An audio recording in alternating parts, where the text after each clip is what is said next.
Okay, good morning. Let's get started from where we left last time. So, we were seeing basically what are the different types of timing constraints that we have to deal with when we try to develop these real time systems. And we had seen that deadline is a popular constraint, very frequently occurs, but we will also have delay constraints and duration constraints.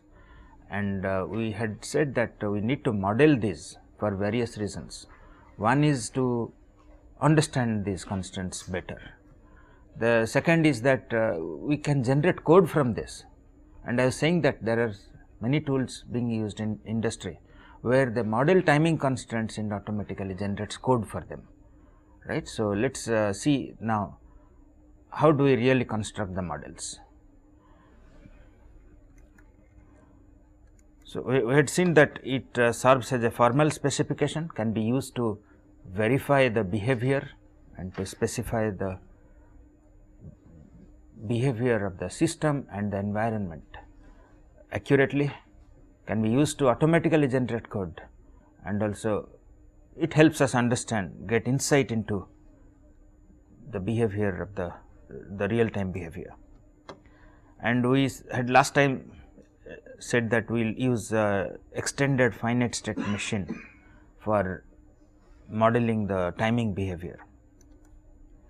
So, this was the basic syntax that we had mentioned, that two states, if there is a transition, is annotated with the event which enables the transition to take place, and then some actions that take place while the transition occurs.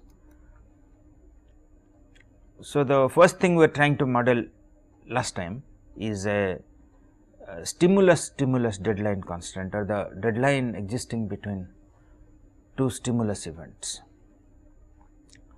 So, the example we had discussed from the telephone domain is that once a user completes dialing a digit, he should dial the next digit within the next 5 seconds, otherwise idle tone will be produced. So, let us see how the model will be constructed. I think we are just seeing as last time that once the first digit is dialed, set a timer for 5 millisecond, and then we will await the second digit. I think somebody mentioned this, we just corrected here, we written last time first digit, corrected it to await second digit, and then once the second digit comes, it awaits the next digit and then the next one, and so on. And some of you had mentioned that we can use a loop here, but I was telling that if we, since the digits are finite, just 8 or 10, we can even model them the different states here. But if the timer alarm comes before the second digit could be dialed, that is 5 millisecond has expired, 5 second actually, it is not millisecond, 5 seconds have expired before the digit is dialed, then as soon as the 5 second expires, we will get the timer alarm and it will transit to await caller unhook and produce the idle tone. So, the idle tone will keep on producing until it enters the unhook, or the handset is replaced on the telephone. Now, let us see how deadline constraint between a stimulus and the corresponding response can be modeled. So, the example that we are considering is that as soon as the dial tone appears, you lift the handset and then after some time the dial tone appears, and as soon as the dial tone appears, then you must dial the first digit within 30 seconds. Otherwise, it will just enter into an idle state and a beeping tone will be produced. So, very similar, the dial tone is produced and it enters the await first digit state, and we set the timer for 30 seconds, and okay, here there is again a problem, no, it should be first digit, sorry, yeah, first digit, This should be the first digit, it is not the dial tone. Dial tone has produced and that is why it has entered first digit, and once the first digit appears, it should go to next, await next digit. So, this should be the first digit, and if the first digit is not dialed and 30 seconds have passed, then the timer will fire, the timer alarm event will occur, and it will produce beeping until the caller replaces the handset. Now, let us see the other example we had considered, that is deadline of a response from the corresponding stimulus event. So, here once the receiver is lifted from the handset, then the system must produce the dial tone within 2 seconds of lifting the receiver, and in case the system cannot produce the dial tone, then it will produce a beeping sound and the handset has to be replaced and dialed again. So, the caller has lifted the handset, and then this is the event, handset lift event, and 2 second set timer. So, we are modeling all timing constants through timers, and we will see that when we do programming also, we will use something similar, real time programming. So, it is awaiting the dial tone, and if the dial tone appears, then it enters the first digit state, and if the timer expires before the dial tone could be produced by the system, then the system produces a beeping sound, and until the caller replaces the handset. Now, let us see the other example of a deadline of one response event from another response event. Once the ringtone is given to the callee, the ringback tone must be given to the caller within 2 seconds, otherwise the call is terminated. This is the example we had seen. So, after the digits have been dialed, the ringtone is given to the caller, and once the ringtone has been given to the caller, the timer for 2 seconds is set, and it enters the await ringback tone state. And if the ringback tone is produced by the system, then it this is not await first digit, actually there is a mistake here, it just enters the call state, right, ongoing call state. There is a problem here. Actually, I had just copied the other diagrams and just modified them in each slide. So, I forgotten to modify this one. Now, if the ringback tone could not be given, then the call should be terminated. So, the timer alarm has fired because 2 seconds have passed and the ringback tone could not be given to the caller, and it will terminate the call, and it will also produce idle sound. Possibly we could have written here call is no, it is not mentioned here, but if we had mentioned here that call is terminated and also a beeping sound is produced, then we could have also written here timer alarm, and then the actions are terminate call and beeping, and it continues in this action continues until the receiver is replaced on the handset is replaced on the phone. Now, let us see the delay constraint modeling. The example that we had taken for delay constraint is that once a caller dials one digit on the telephone, the next digit should be dialed at least after 1 second. If it is too quickly dialed, then there will be error and beeping sound will be produced until the caller replaces the handset. We are just saying that in the our conventional phones, it is difficult to really dial too fast within 1 second. It is not within the human response time anyway. The only problem that might occur is that you press 2 keys at the same time or something. or maybe in very quick succession, just one after other. So, let us see how this will be modeled, a delay constraint. So, again we use a timer here. So, the first digit has been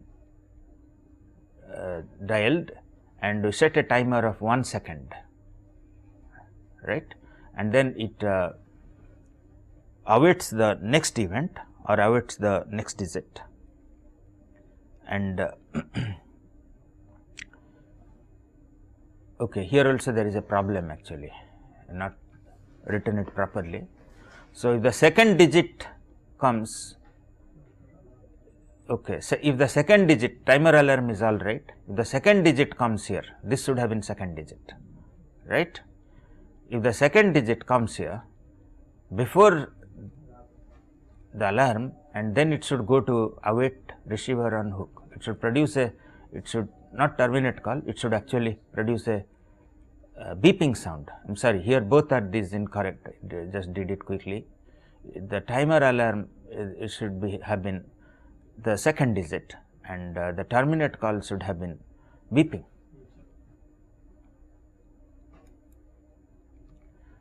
Now, let us look at the duration example.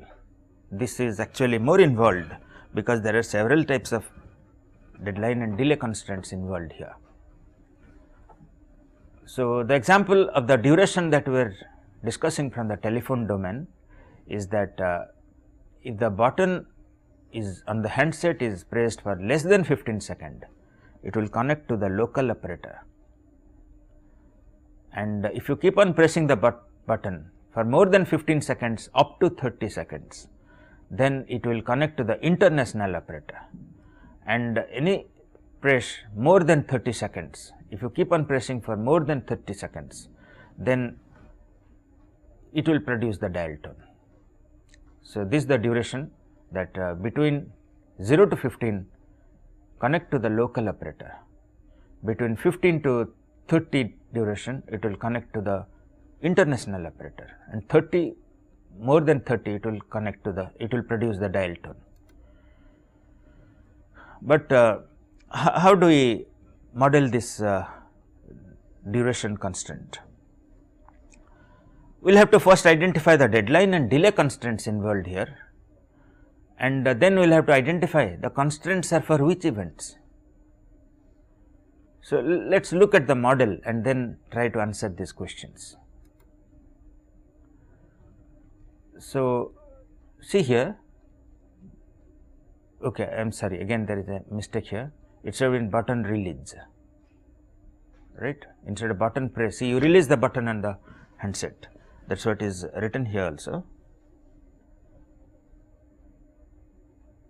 I am sorry, yeah, that is okay, it is okay, it is okay. So, button is pressed. So, you have lifted the handset and you are pressing the button, and if you keep it pressed for less than 15 seconds and try to listen, it will connect you to the local operator, between 15 to 30 international operator, and more than 30 is the dial tone will be produced. So, let us see the model.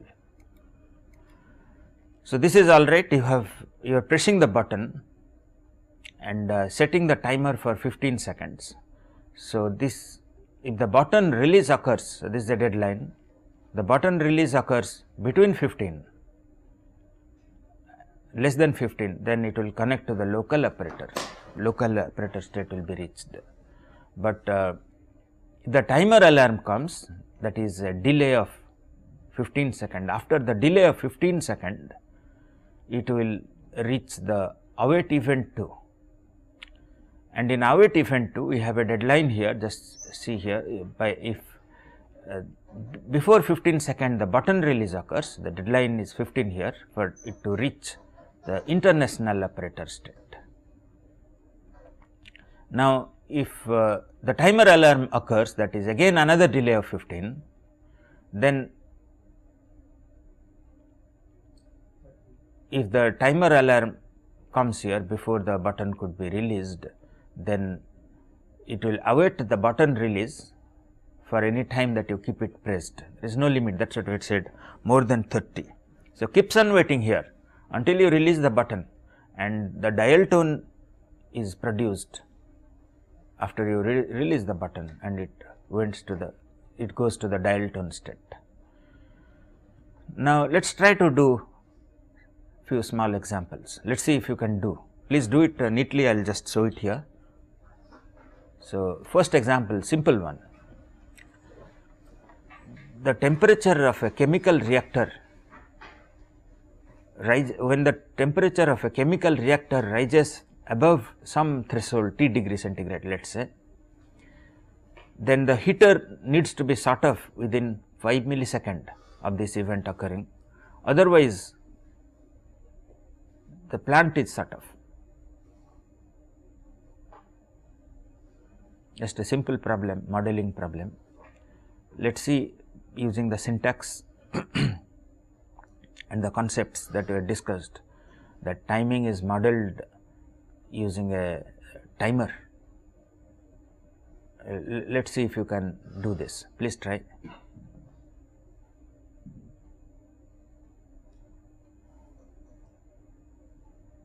So, is this a deadline or a delay constraint? What do you think? It is a deadline constraint. Okay. The heater must be shut off within 50 millisecond. It is a deadline constraint, and if the deadline cannot be met by the system, then the plant is shut off. So, is it a performance constraint or is it a behavioral constraint? What do you think? Yeah, it is. See, there is nothing to really think of too much, because it is on the system event that whether it can shut it off. Some event has occurred in the environment. Environment is basically temperature exceeded for some reason.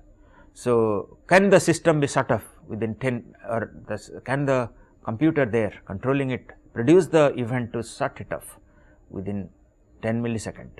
So, it is a constraint on the system event produced by the system. So, it is a performance constraint clearly.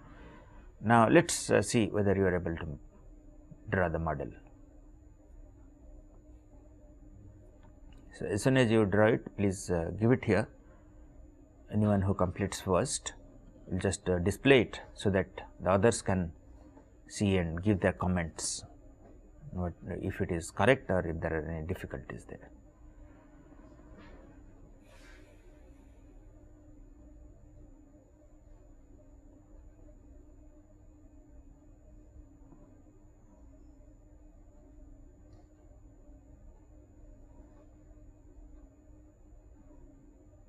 So, I hope the problem is clear, simple problem.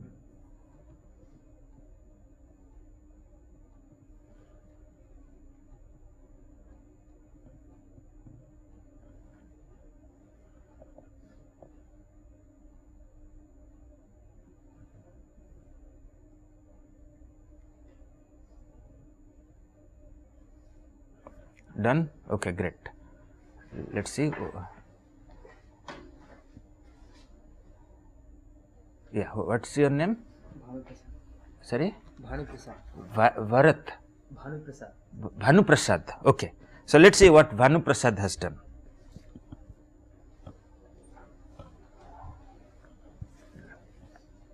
Can it be projected?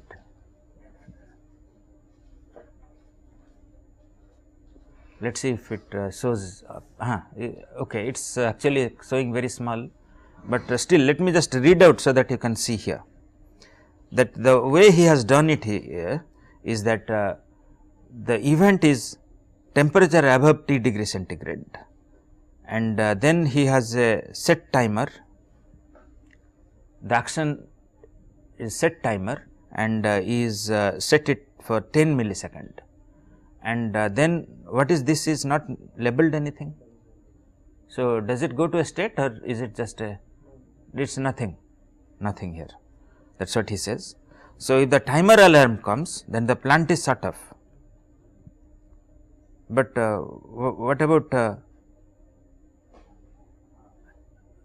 until the timer alarm, it stays in the header, what is this? Heater shutdown, it stays in heater shutdown, and then once the timer event comes, the plant is shut off. Does not look all right. What do you think? So, what is the problem here? Anybody has done it different way?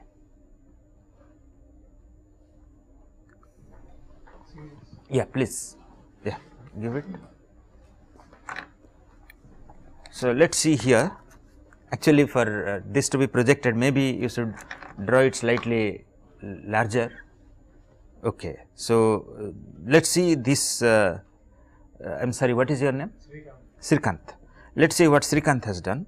So, if the temperature is greater than T degree centigrade, but this is a condition, no? It is not an event. Okay, event of temperature greater than T degree centigrade. Set timer to 10 millisecond and then it enters a state called as E1, and then if the sort of heater event occurs, then it heater off state, is it? Heater off state, and on alarm it shuts up the plant. Okay, plant sort of event. Okay, looks more acceptable, but one thing is that, see, the states we should give meaningful name. We could have given await heater sort of. That might have been. Let me just redraw his what he has drawn there. Let me just redraw that here. So, one is the event is high temperature. High temperature is the event, and the action is set timer to 10 millisecond, and once the high temperature is sensed, it awaits heater shut off, await heater shut off.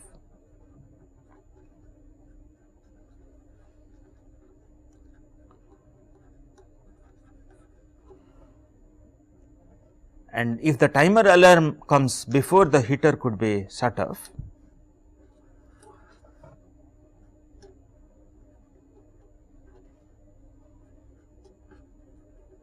the timer alarm event comes, then it goes to the shut off state.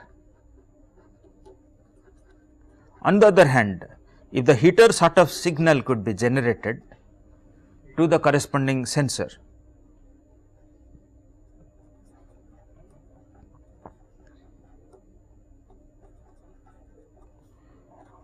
then it goes to a heater shut off state. Heater shut or something. Does it appear okay? It is plant shut off. I am sorry? The other one is plant shut off. Plant, okay, shut off plant, yeah, right, yes, plant shut off, yeah, plant shut off. Yeah, that is a more meaningful name here, plant shut off, and this is heater shut off. But we have given the event name here heater shut off. So, I just tried to give a different name here, heater off state. Okay, yes, heater off state. Okay, that is a better name here, heater off state. This is just a simple deadline like we were discussing the other examples, telephone domain is something very similar to that, right? Is that looks okay, or anybody has any difficulties here in this model?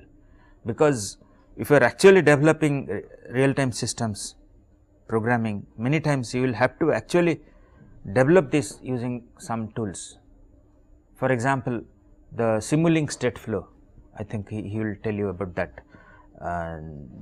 There you model the states, and on the events on which the state transitions occur, the timing, all those are modeled, and that actually generates the code. So, there are many tools like that, which once you create the model, it will generate the code for you, not on, yes. But in this diagram, no heritage function, temperature greater than T. Okay, yeah. See, let us see here this question. He says that high temperature, how does this capture that this event is generated when the temperature is greater than T degree centigrade? Okay, possibly we can mention here that high temperature is the event that gets generated, the event occurs once the temperature is sensed to be more than T degree centigrade. So, this is the name of the event, and temperature exceeding T degree centigrade is actually the condition, right. Temperature exceeding, temperature greater than T is a condition, and if that condition is satisfied, then high temperature event is generated. Now, let us look at another example.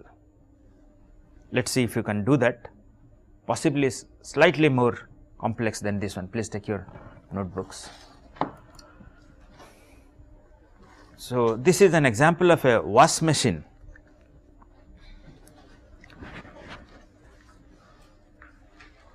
Here we need to identify the time constraints and model them. So, the behavior of the wash machine is as follows. If you press the start switch on the wash machine, then the stirring will commence. So, you put clothes etc., water is filled up, and then once you press the start switch, stirring commences, it continues until a timer expires. So, before starting pressing the start switch, you should have pressed the time, you should have set the timer, otherwise possibly it will be a default value, and then it continues stirring until the stop button is pressed by the user. We could have also alternate example like the water filling in the wash machine occurs as soon as you press a water fill, and the water filling continues until the high level is sensed for the water in the wash machine, or the user presses the stop button. So, please try this one, because many times even the concepts and the terminology is simple, unless we do one or two problems, we do not really get a feel of it.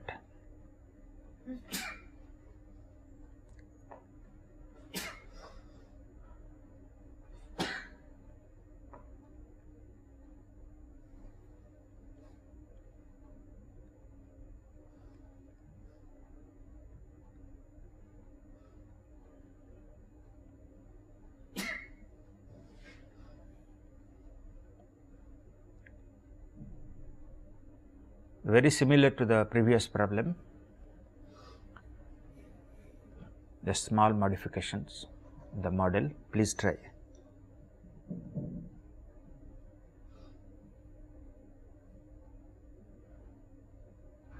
So, please draw slightly larger so that we can project it.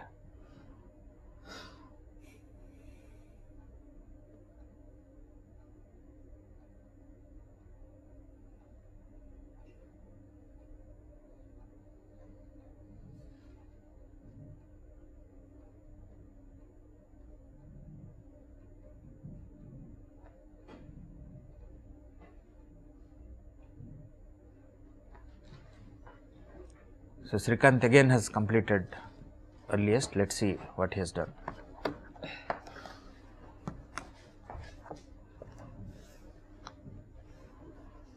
So, again not very visible, but let me just read it for you. So, once the start event occurs, It occurs on pressing start switch. okay. Description. Okay. So, start event is the event that occurs when start switch is pressed, that is all right.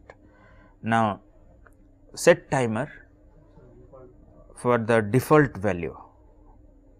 We can write some preset value T or something. T is a preset value, and T is either a default value or it is the one set by the user. And then if the stop event occurs or the stop switch is pressed, then Stop the machine. The action is stop the machine, or the state will be stop state. okay. The action is a stop machine and it enters in a stop state. Okay, all right.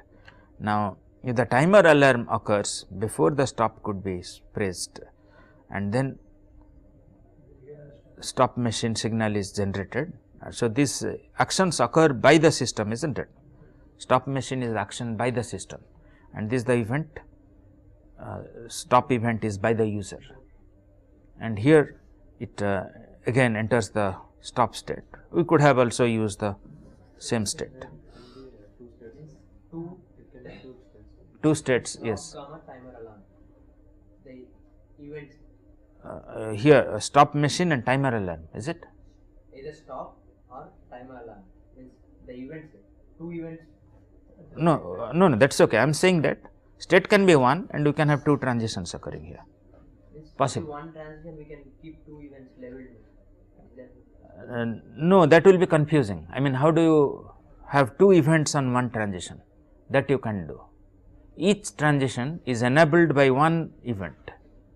So, let me just redraw that since it is not looking very clean here.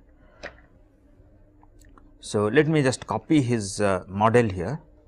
See, one is it enters the steering state.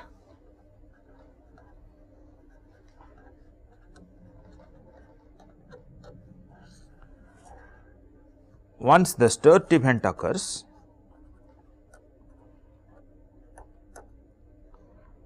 and the action that takes place before it enters the steering state is set timer T, where T is the either the preset, I mean the one set by the user, or it is a preset, it is a default value. And then if the timer alarm comes,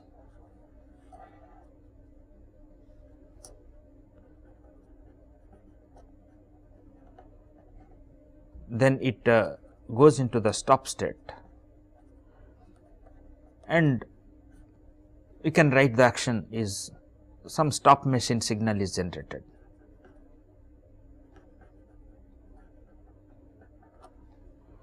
And it also enters the stop state if the stop switch is pressed, stop pressed,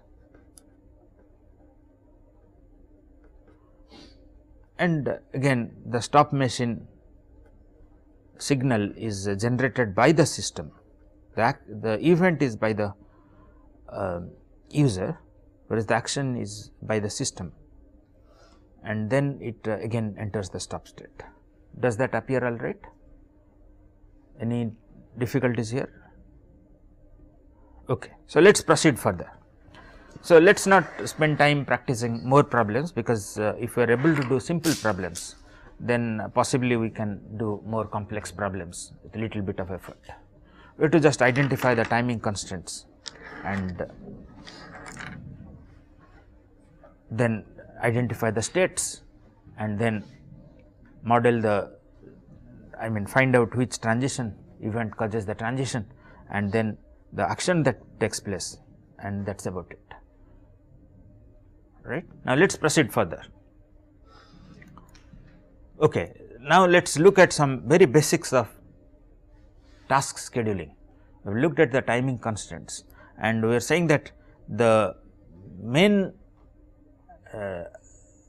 means adopted by any operating system, real time operating system, is task scheduling to be able to meet the timing constants that are specified.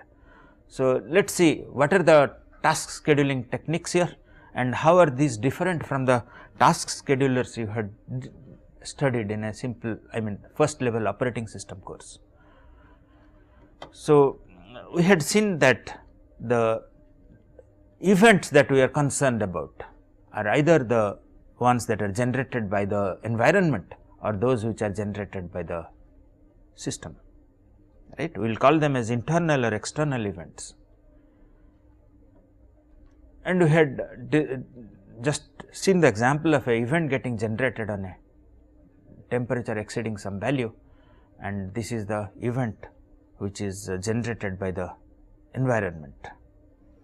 And when the event gets generated, the operating system, it will enable some task, right.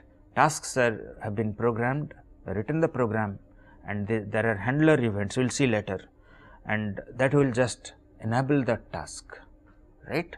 So, as soon as the event occurs, the task will be enabled, high temperature handler task will start, and as soon as the task starts, we call it as the task has been released or task has arrived. We will use this terminology. See, every area has its own terminologies, and we will use this kind of terminology, that the task is released or arrived. Now, by task scheduling, what we really mean is that the operating system or the scheduler part of the operating system will find out which task to be executed next, or in other words, what is the order in which various tasks are to be executed. So, that is the basic task scheduling problem. We have a set of tasks which keep on arising or arriving at different points of time due to events, and as soon as the events occur, the tasks arrive, and what is the order they will be executed. That is a basic problem. We will see, there are many ways this can be done. One, as he says, is that some priorities can be assigned, that is just one way. Let us see. And as I was saying you earlier, that this actually for a real time operating system, this is a crucial component, and in any course on a real time operating system or a real time system, you will see that task scheduling is a major portion of the course. Various types of schedulers suitable for various applications, and analysis of task behavior, task characteristics to find out a suitable scheduler. So, these are important problem here. First is to understand the different types of schedulers, to find their characteristics, the scheduler characteristics and the situations where they become applicable, and to find out which type of tasks will be handled, I mean which type of situation tasks will be handled by which type of scheduler, and we will do some analysis that whether it can really meet the timing constraints of this set of tasks and so on. Quite a bit of theoretical background is also involved here. Let us look at that. So, this is another term that we will use is task instance. Each task occurs a large number of times. For example, the temperature sensor might sense the high temperature at various points in time, and therefore, the same task will be fired again and again, and each time the task is fired, we say that a task, new instance of the task has occurred. Each time the task recurs, a new instance of the task is said to have been generated, and we will use the terminology, if T is the task, the ith time it recurs, we will use Ti. Now, this is another terminology and concept here that we will be using. There are two kinds of deadlines that we will talk of when you discuss about the schedulers. One is the absolute deadline and the other is the relative deadline. So, this is the task has got released here or arrived here. See here, T is the time at which the task has arrived or is released, and the deadline is D, and this is the relative deadline is between the task arrival to the instant of time at which it needs to complete. So, T minus D, or we will call it R, is the relative deadline, whereas the absolute deadline for this task is D. So, that is D is computed from 0, right. So, we will distinguish these two terms sometimes. T time 0, whether it refers to the some like when we power on the system. Exactly, exactly. The 0 time refers to when the system was started, and that it continues for a long time, maybe days, months. Right? 0 is the time of system start. When it is actually powered on. Exactly. The system becomes operational, that is the time, 0 time. So, is absolute and relative deadline okay? Relative is with respect to the task arrival and absolute is with respect to 0 time. Now, we will also use this term response time, which you had also possibly come across in operating system course, that when the task has arrived here, and then after some time it has started executing and it had completed by t, let us say. The task arrived due to a event e at, okay, let us say time e, although it is not a very satisfactory name here, e is the time, we should have written t or something. Anyway, so if t, okay, let us say that it is t, if the task starts at t, the task is released at t e or arrives at t e and actually starts executing sometime later, because the operating system will start the task at some time later, and then it continues executing, let us say, without getting interrupted and finally completes at t. So, the response time is the time from where it arises or arrives and the time it completes. Looks okay? Okay. For the operating system, basic operating system course, we had seen that the, yes, previous one, yeah, please, yeah. This time, is it also for the turnaround time? What we are not able to differentiate here. When we submit the task, Okay. and when it is completed. Okay, yes, yes, turnaround. No, the entire thing. See, you submit the job and the time it completes is the turnaround time, but that's also equivalent terminology. But here we are with respect to the event we are seeing. Event has no, there also, see, event is the one which actually, like he says, is submits the job, right? Here also, exactly. Here also, event E has created this task. But that we are starting from a bit late. That is scheduled. No, there also, see, you submit a job, like let us say you press the key to start a task. Now, the job has been submitted by pressing the key and then it takes some time to complete.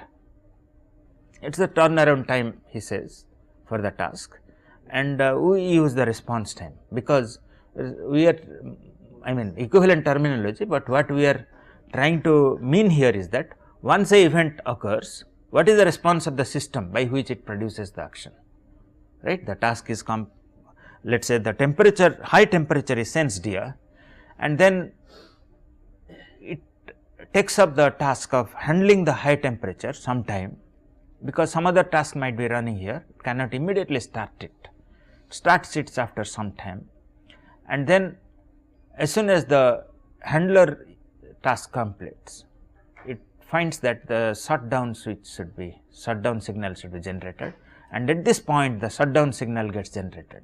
So, the system took e to t minus e time to respond to the event, right. So, this is the terminology we will use, but there are other equivalent terminologies in operating systems. We will not use those terminology. In a traditional operating system course, Sir, but the time to respond is immediately, no sir. It has responded immediately, but the time it took is that much, t minus e. I am Respond is immediately. no, we are requiring the system to respond within certain time, and then it responds in its own time, which may be less than the expected time, then it is doing fine.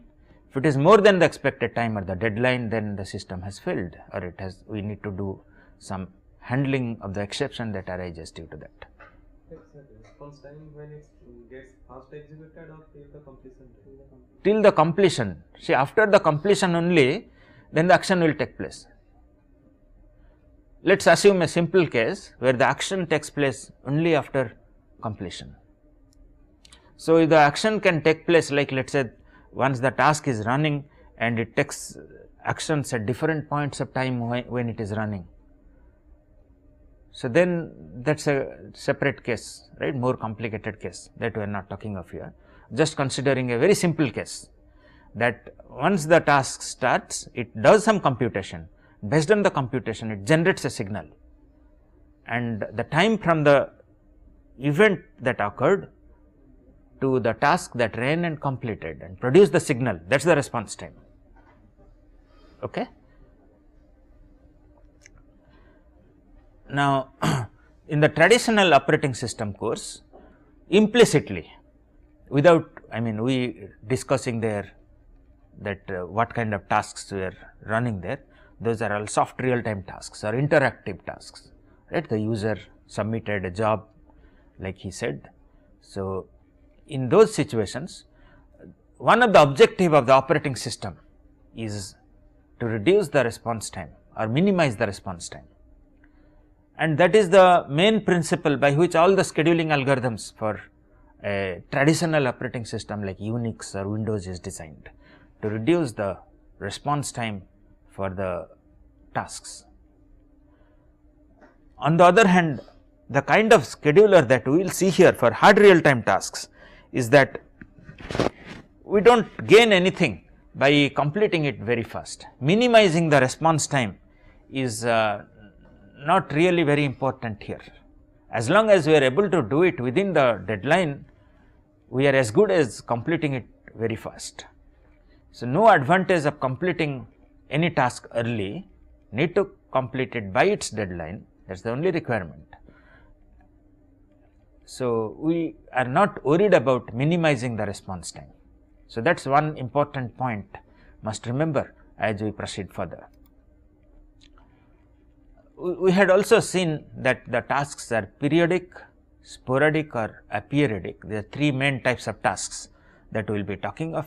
Periodic occurs after a time interval, somehow some clock is set, gives a interrupt, and most of these events, periodic events, are polling in nature,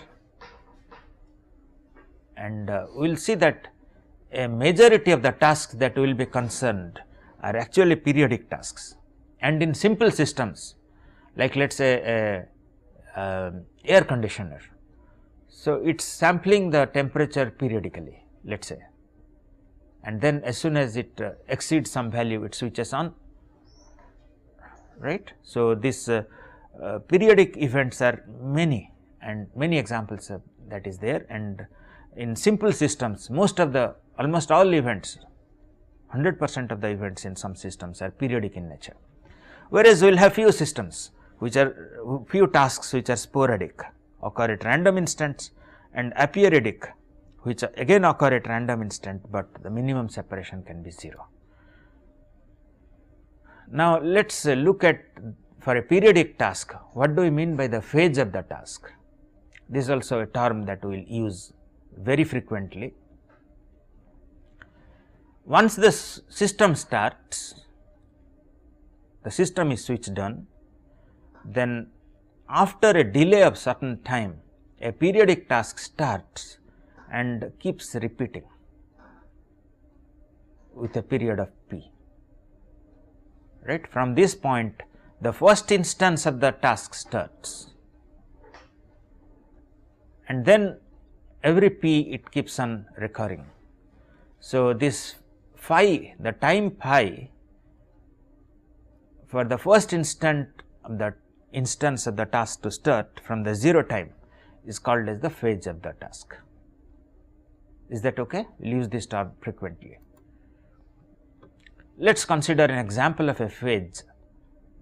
Let us say that a rocket is launched, and for 2000 milliseconds nothing happens. I mean, this task is not started. The track correction does not start until 2000 millisecond after the blast off of the rocket. The track correction does not occur within 2000 millisecond, but then this track corrections task recurs periodically every 50 milliseconds from that point, from 2000 millisecond onwards. And then this task might have some characteristics that takes some 8 millisecond to run, deadline 50 millisecond. So, this is the characteristic of the track correction task, but till 2000 milliseconds, which is the phase, the task does not start. The first instance starts only at 2000 millisecond, and then at every 50 millisecond the track correction task is released or arrives.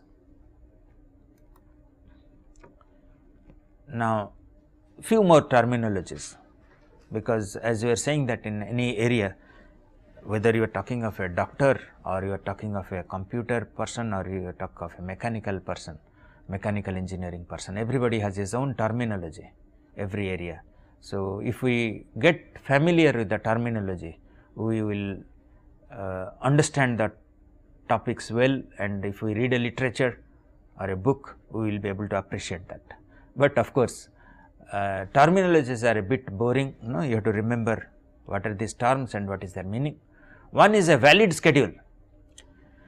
A valid schedule is a schedule produced by the scheduler. We will call it as a valid if at most one task is assigned to a processor. If you have a single processor, okay, not a problem. If you have multiple processors, okay, even in a single processor, if at the same time 2 tasks are given to the processor, right, that is not a valid schedule. And also no task can be scheduled before it is ready. So, first the event should occur, and then we have a valid schedule. And all the precedence and resource constraints, I have not discussed this till now, we will come across this as we proceed. The precedence and resource constraints are satisfied, then we will call it as a valid schedule. But a valid schedule may or may not be a feasible schedule. A feasible one is where the timing constraints are met. See, here we are nothing talked about timing constraints. If the timing constraints are met, then we will call it as a feasible schedule. There can be many feasible schedules. Now, as of these we have to select the best schedule, right, and then in this case we have the proficient scheduler. It produces a better schedule. A proficient scheduler produces a better schedule. So, a scheduler S1 is as proficient as another scheduler S2 if the set of tasks for which S2 can schedule it, S1 also can schedule it.